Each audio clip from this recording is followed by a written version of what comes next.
Ndabashuje mwese kandi bahaye ikaze kuri BIN TV. Nkuko mubizi ni televiziyo yanyu ibagezaho ibiganiro bitandukanye. Uyu munsi turaganira ku muco wacu nk'Abanyarwanda, aho twasuye ibigabiro by'umwami Rwabugiri biherereye mu murenge wa Bumbogo mu karere ka Gasabo. Nkuko abasobanukiwe amateka y'u Rwanda babigaragaza, uko umwami yaturaga ku musozi runaka ni nako yahasigaga ibimenyetso bitandukanye, ndetse ahanini n'amazina menshi yahageze agakomoka kuri we bitewe n'ibyo ahabonye. Mu karere ka Gasabo haracyagaragara hahoze urugo cyangwa se ibigabiro by'umwami Rwabugiri, hakaba ari agace karangwa hanini n'ibiti by'imivumu byabaye inganzamarumbo, kuko aho umwami yari atuye hose byari ihame ngo ibi biti bihaterwe. Tukigera kuri uyu musozi twaganiriye n'umusaza Cosma, umusaza wavukiye kuri uyu musozi. Ubwo yaganiraga n'umunyamakuru wa BIN TV, yatangaje ko nubwo atarambye imyaka myinshi azi bike ku bigabiro bimwe na bimwe by'umwami Rwabugiri, cyane cyane hano muri Gasabo, cyane ko ari naho hafatwa nk'isoko ry'u Rwanda. Ubundi u Rwanda, inkomoko y'u Rwanda ni ahangaha hano mu Bumbogo bwa Nkuzuzu, hano ahangaha Gasabo. Hano hari amateka kandi maremare nk'uko mubivuga. Ahangaha niho umwami Rwabugiri yarongoreye bwa mbere umugore Kanjogera. Arangije nk'uko nahoze tubiganira, aramutembereza amugabira urundi rugo rwari hano hakurya. Arangije amaze kumugabira amwongera ajya kuyobora umuganura nk'uko mwabibonye. Yego. N'ibyo bihe yaratuye ahangaha. Ibi bigabiro kandi ubwabyo bifite ubwirinzi bukomeye, kuko nta watema iyo mivumu yabaye inganzamarumbo ngo agire amahoro. Ariko kandi nta kabura imvano, burya izina Gasabo ryakomotse kuba hari abatunzi b'inka nyinshi cyane, hakarangwa ibisabo, ndetse hakaba hafi n'ahandi yisi Rutunga biva ku ijambo gutunga. Rutunga nayigaruka ko hano hose nyine hari muri Gasabo, aho u Rwanda rwatangiriye. Aho ngaho rero niho hakunda kwera imbuto cyane z'amasaka. Bagiye kungurira umuganura, ko babize umuganura cyane, bakunda amasaka n'imbuto nyarwanda. Ukihagera usanganirwa n'icyapa kiharanga gisobanura aha Nkuzuzu. Icyapa kivuga ko ariho Rwabugiri yarongoreye umwamikazi Kanjogera mu mwaka w'1862. Nyuma y'iyo mihango kandi ngo umwami yagabiye Kanjogera urugo rwe rwari ruri Kabuye ka Jabana.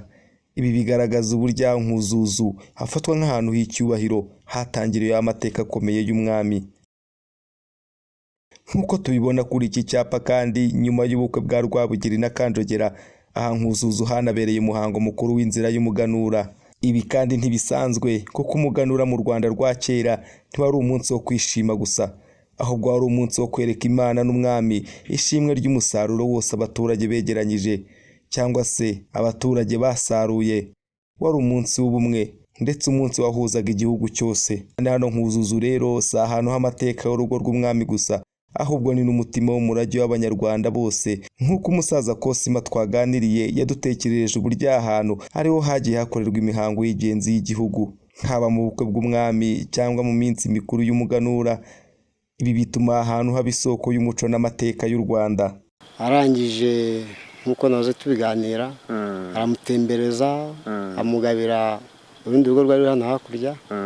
Arangije amaze kumugabira amwongera ajya kuyobora umuganura nk'uko mwabibonye. Yego. N'ibyo bihe yaratuye ahangaha. Abantu bari hanze y'igihugu cyangwa mu gihugu batagera hano i Bumbogo bakwiye kuza kuhareba, kandi ahantu henshi umwami yagiye atura n'umundi hose hari amateka. Ariko hano hari amateka yihariye, kuko umwami yarahatuye, handikwa amateka ko yarongoreye. Ahangaha ni umwami yahagurutse ajya gukora umuganura bwa mbere mu gihugu cy'u Rwanda. Umuganura utangira hano n'umwami yaratuye. Numva hari amateka maremare, hari n'ibindi byakozwe bitanditswe cyangwa se bizwi, ariko ahangaha hari amateka maremare. Umuntu wese yakwifuje kuza akagera i Bumbogo bwa Nkuzuzu. Mukanya tuva hano ndabereka hano hirya ahantu bita ku Mugina w'Imvuzo, ndahabereka. Abantu bibaza ku Mugina w'Imvuzo haberaga iki? Ni ahantu ni ukuvuga ngo bya bigage byose banywa bamasaka shishaga kumwe bya bindi bisigara aho bajyaga kwimena.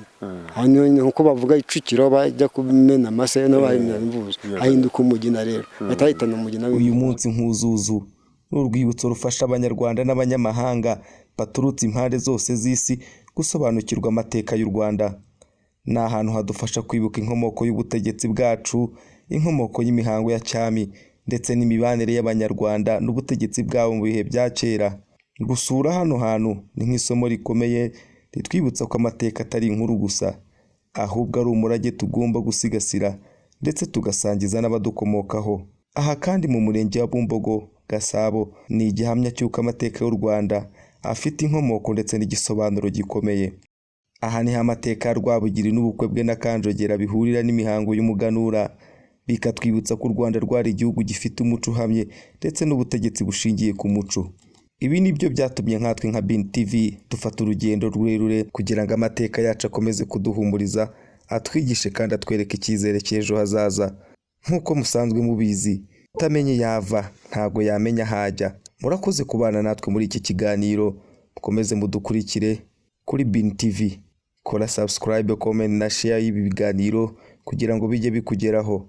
Ariko kandi by'umwihariko turakurarikira gukurikira ikiganiro kirambuye umunyamakuru wa BNTV 250 yagiranye n'umusaza Kosiba wavukiye muri kano gace, ariko by'umwihariko akaba azi neza amateka y'ano hantu kuko n'inararibonye ikomeye cyane. Twaganiriye byinshi.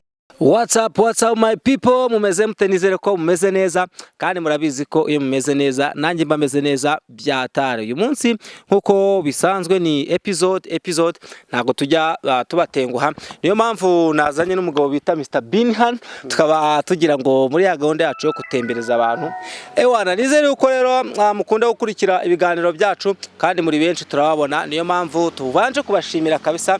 Mr Bin, tagira ngo tubanze dushimire bari abantu bakora subscribe bakatureba cyane. Oya, ni abantu b'ingenzi kandi natwe turabakunda cyane. Niyo mpamvu twavuze ko tutazabatenguha. Uyu munsi twabaziye noneho mu gice cy'umuco, tugiye kubatembereza ahantu heza cyane. Ntabwo nshaka kwirirwa nizimba mu magambo, ahubwo ndagira ngo nakire Mr Bin nkuko bisanzwe, atangire aduha ikaze hano. Kandi nkuko bisanzwe Mr Bin abadufitiye n'agaseke gakomeye cyane uyu munsi. Ntimujye kure, stay in touch, subscribe, comment na share kugira ngo ibiganiro byacu bijye bikugeraho ku gihe kandi ubisangize n'abandi benshi. Mr Bin, ndakwakiriye usuhuze bano bantu bundi tute dukomeza n'agaseke ku munsi watugeneye. Cyane murakoze cyane. Ni bya bindi tujya tubabwira bya buri munsi ko tugomba kujya tubagezaho ibyiza, mu byiza nyaburanga, ababa mu bukerarugendo, umuco, amateka.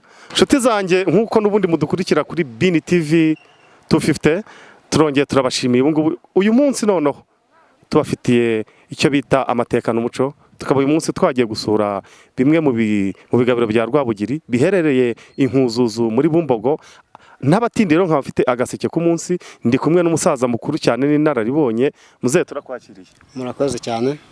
Amazina yawe witwa nde? Nitwa Muragijimana Kosima. Kosima, twishimiye cyane kuba tuje gusura kuri umusozi wa Bumbogo, cyane cyane kuri ibigabiro bya Rwabugiri. Ni iki batubwira ku mateka y'ibi bigabiro bya Rwabugiri ko bifite amateka cyane muri uru Rwanda? Watubwira amwe mu mateka y'ahangaha waba uzi, muzehe? Hano hari amateka kandi maremare nk'uko mubivuga. Ahangaha niho umwami Rwabugiri yarongoreye bwa mbere umugore Kanjogera. Arangije nkuko nazo tubiganira, aramutembereza, amugabira urundi rugo rwari hano hakurya. Arangije amaze kumugabira, amwongera ajya kuyobora umuganura nkuko mwabibonye. Yego. N'ibyo bihe yaratuye ahangaha. Muzehe, ubu waba uri mu kigero cy'imyaka ingahe? Imyaka 63. 63 cyane rwose. Uri umuntu ukwiye kuduha aya mateka kuko yazi. Aho rero yagiye kuri umuganura haherereye he muri Bumbogo? Urebye ni muri ubu buryo gutya, umanutse gutya. Uba werekeza Nkuzuzu? Oya, bahita Rutunga, ni mu wundi murenge hano hakurya. Rutunga, Gasabo, aho u Rwanda ruvuka. Ubundi u Rwanda, inkomoko y'u Rwanda ni ahangaha hano mu Bumbogo bwa Nkuzuzu, hano ahangaha Gasabo. Kuki Rutunga nayo yigarukamo muri aya mateka y'umuco? Rutunga nayo igaruka ko hano hose nyine hari muri Gasabo, aho u Rwanda rwatangiriye. Aho ngaho rero niho hakunda kwera imbuto cyane z'amasaka. Niba bagiye kungurira umuganura, ko babize umuganura cyane, bakunda amasaka n'imbuto nyarwanda. Muzehe, ntaguciye mu ijambo, ubu ko yaba yarahabaye umwami, nta bana yabahagira, nta mukomokaho baba bahari? nta makuru waba ufite? ahangaha gusa umuryango umukomokaho hano ni bake bahari. Ni bake bahari, ariko sinabasha kumenya neza ko nanjye mva igihe muri 860 na kangahe njye nkafite imyaka 60, mva imyaka myinshi cyane ntabwo ndamenya amateka abana be cyane. muzehe ko ibi bigabiro bititabwaho harabura iki, harasabwa iki kugira ngo nawo haze mu nzu bimwe mu biranga inzu ndangamurage, kuki hatitabwaho, harabura iki? Ibi ngibi biri mu nshingano z'akarere n'ubufatanye na leta n'umurenge, barabitegura bazabikora kuko urabona bahashyize icyapa cyerekana ko hitaho kandi hakurikiranwa nabo, kandi barahareba n'umurenge uri hariya, akagari kari hano, urabona bubatse akagari gashyashya, babizakomeza bazabikora. aha ni ahantu h'amateka ntabwo hatererana. Ni amateka rero n'umuco uyu munsi nibyo twabwiraga ko n'ubundi tukiri Bumbogo bwa Nkuzuzu.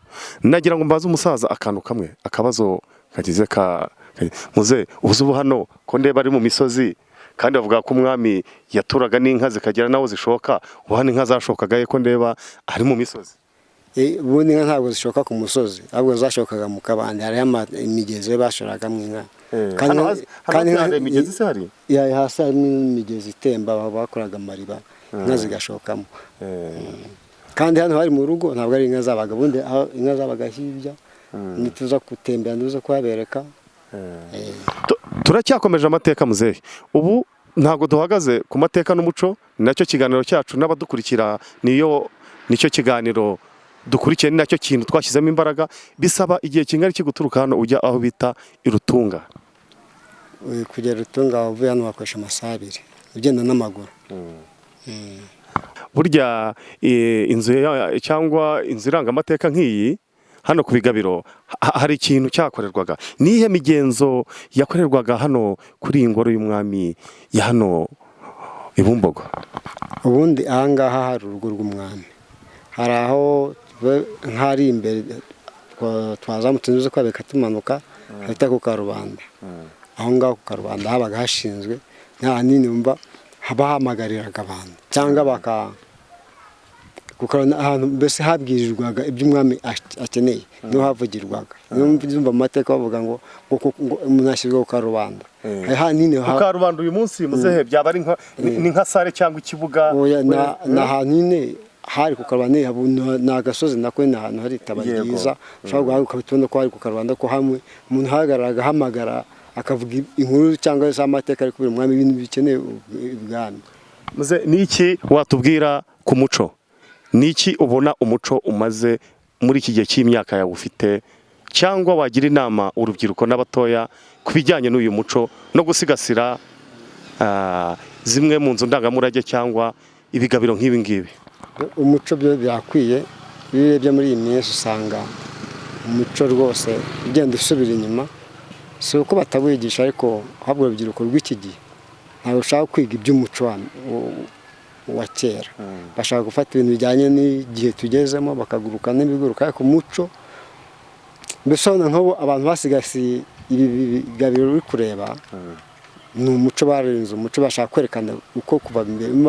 Iki cyo muri 800 cy'igihari barabirinze, ni umuco. Abana bo bakakwiye gukurikirana bakazakareba kuki bino abantu bemeye kubirinda, kuki batumva ibyo tubigisha by'umuco bakabikurikira, ariko ntabwo bakiri umuco barawuretse. Umusaza Kosima arakoze cyane.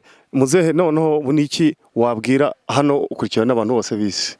Ni iki wakangurira abantu bari mu mahanga cyangwa bari mu Rwanda kuba baza gusura bino bigabiro, bakumbuze ibi bigabiro n'icyatuma baza kubisura no kumenya aya mateka, by'umwihariko nkawe wavukiye hano ukabuze n'aya mateka hano muzehe? Hano honyine nabakumbuza abantu bari hanze y'igihugu cyangwa mu gihugu batebagera hano i Bumbogo, bakwiye kuza kuhareba. Kandi ahantu henshi umwami yagiye atura n'umundi hose hari amateka, ariko hano hari amateka yihariye kuko umwami yarahatuye, handika amateka ko yarongoreye. Ahangaha ni umwami yahagurutse ajya gukora umuganura bwa mbere mu gihugu cy'u Rwanda. Umuganura utangira hano n'umwami yarahatuye, urumva hari amateka maremare. Hari n'ibindi byakozwe bitanditswe cyangwa se bizwi, ariko ahangaha hari amateka maremare. Umuntu wese yakwifuje kuza akagera i Bumbogo bwa Nkuzuzu. Mukanya tuva hano ndabereka hano hirya ahantu bita ku Mugina w'Imvuzo, ndahabereka.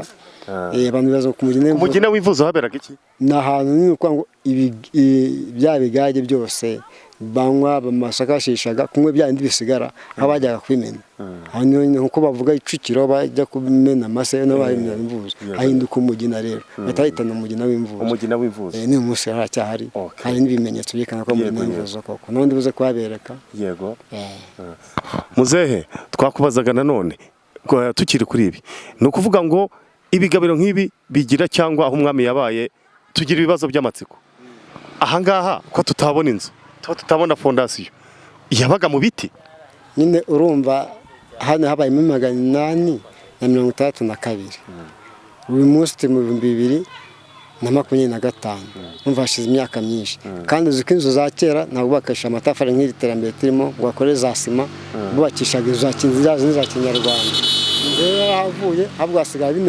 ibingibi byari bigize urugo rwe nk'amateka ubwo rero nibajya kubaka inzu ndangamuco y'ahangaha nibwo bazajya bakoresha amafondasiyo akomeye bijyanye n'iki gihe bakubaka inzu ijyanye n'iki gihe ariko irimo amateka ntabwo bazubaka inzu y'ubwatsi ahubwo bazubaka inzu igezweho ariko irimo amateka bonanse hariya n'ibindi bazakusanya byose biranga hano babishyire muri ya nzu hano rero hazubakwamo inzu bakureho bino bivomo bino bisimburwe na bya bindi bizabihageze.